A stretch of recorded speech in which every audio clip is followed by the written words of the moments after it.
July of 2018, going into the 19 year. Now, other communities are going to have an opener also. Not all the communities have an opener at the same time. It's all staggered because they can't meet with you and do all the communities that they have. So the way PWSD or GLWA budget and charge communities, just take it on 100% level. They got a funding, they got 100%.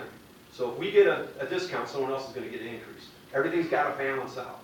So in this period that we're going to get the savings, some other communities are going to get an increase.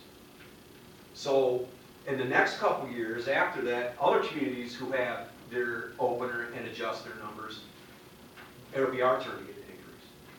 They're trying to find a way right now during a lot of these meetings that we're having, is trying to get all the communities done at the same time. Because some communities who are opening their contract and changing their numbers at the beginning are getting a bigger savings than people who do it at the end. So it's kind of not a real fair, and they're trying to figure out a way where they can do all 70, I think 3 communities or whatever it is that's on GLWA at the same time, but they don't have the personnel. But right now we are going to get the savings, but it's going to be a temporary savings. Just to let you know. How long will that? It'll be for a year for sure, you know that. But just because someone has a reopener doesn't mean they're going to change their numbers. Right. They might not have the values. They might have set their values lower at the last opener, and we didn't. We actually left, the last opener we had, the city of Taylor left a big gap between what they're using and what the benchmark is. So we just closed the gap a little bit more, and we still have a comfort level. Now, at any time, I can't remember, I wrote this down, but I can't remember where I found it. It's not going to restrict any usage to any resident? No, there isn't. We did change our max volume number, but it doesn't affect our rates. They just want something for budgeting. Okay. So we're at 300,000 million cubic feet that we're saying we're going to purchase from you, and our actual purchase was 281. Okay. So, and even if we go over, they only go for minimums, not maximums. We're fine. They want to sell more water, so we're good, as long as we don't go over that peak day and peak hour.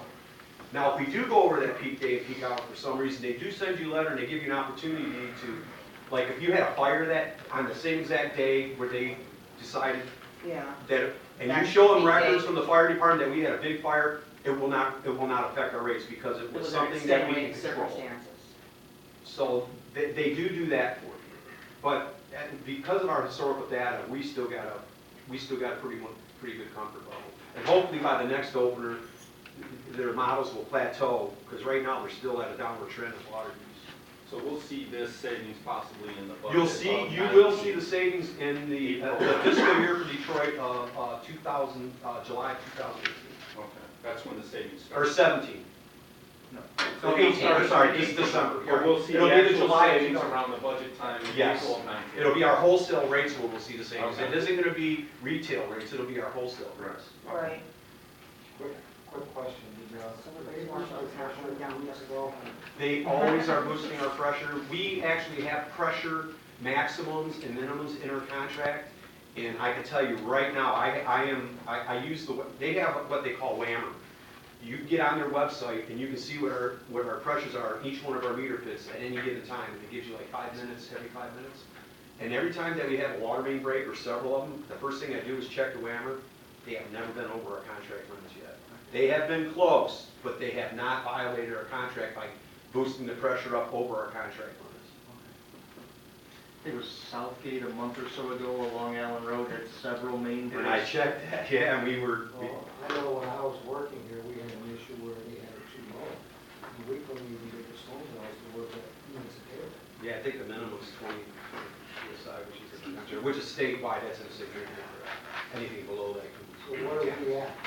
We're hitting the 70s, low 70s, 60s, high 60s in the evening time on a regular basis. So we're only getting.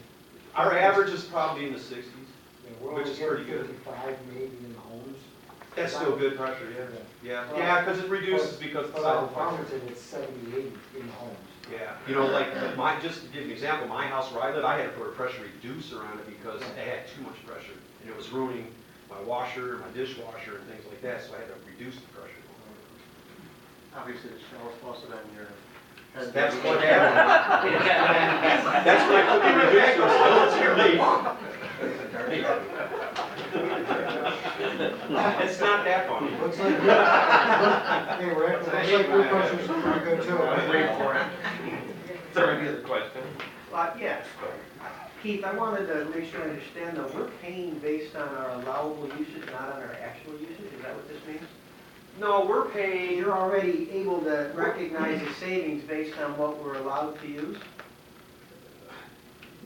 this is the tricky part. I mean, it's not rocket science. Our, what we get charged is based on elevation from the plant and how much they have to use pumps to get the pressure that is in our contract, Every year. and your max day and peak hour. If you go over those contract limits that we have with GLWA, our rates will go up. We're trying to keep our rates. Right, I understand. If we Last, use but more, that we is pay part for it. of our- But if we use less, there's no discount. We're able to calculate a potential savings based on our allowable usage. No, the amount of water you use does not reflect your wholesale rates. If they did that, then the smaller cities will be paying way more than everybody else. That's why we have a contract. Basically, they're taking all the communities on their volume and then they can budget Trying for to it. level it out. Kind of get an idea of how much water they need to pump Mhm. every year. GLWA, they're at the point where the downward trend was going so far down, they were getting ready to close the plant. Now, there's an efficiency level where the cost will come down when you're making water. They were above their efficiency level, which was costing everybody more money. When Flint left the system, everybody's rates went up. Mhm.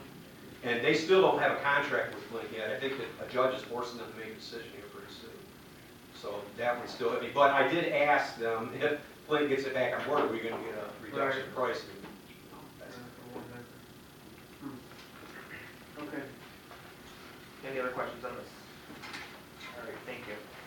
Item 11, we have a motion to receive and file Strata Underground low quote for the emergency sewer repair for case as stated in the amount of $10,725, which includes the contingency funded through CDBG. Jeff, go ahead. They're wrapping up work today. We put it out to bid, re-out to bid, second time, because first bid was astronomical numbers, so this bidder came within a reasonable amount, and they're wrapping up work today. How much was that first bid that we received? $25,000. $25,000. So went down by $16,000. All right, great. That's all I got on that. Any other questions? Go ahead.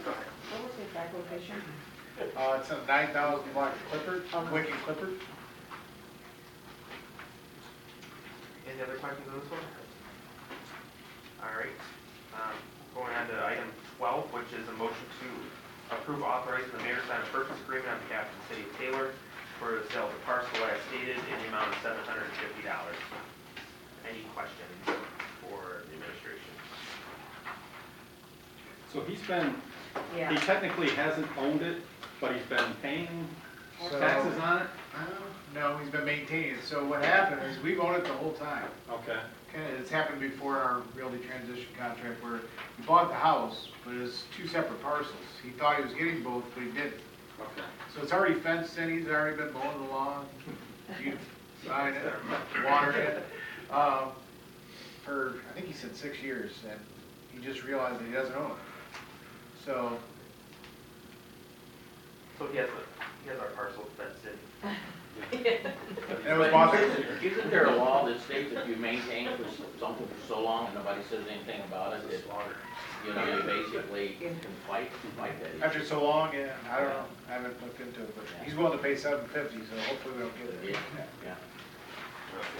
But it is already fenced and he's already been maintaining Right, it. that's what I'm saying. We checked because it is not a homestead, we made sure that he's been up to date with, you know, he has a register as a rental, all that good stuff. This is the only home that he owns in Taylor, we checked that, so. All right, any other questions for that one? All right,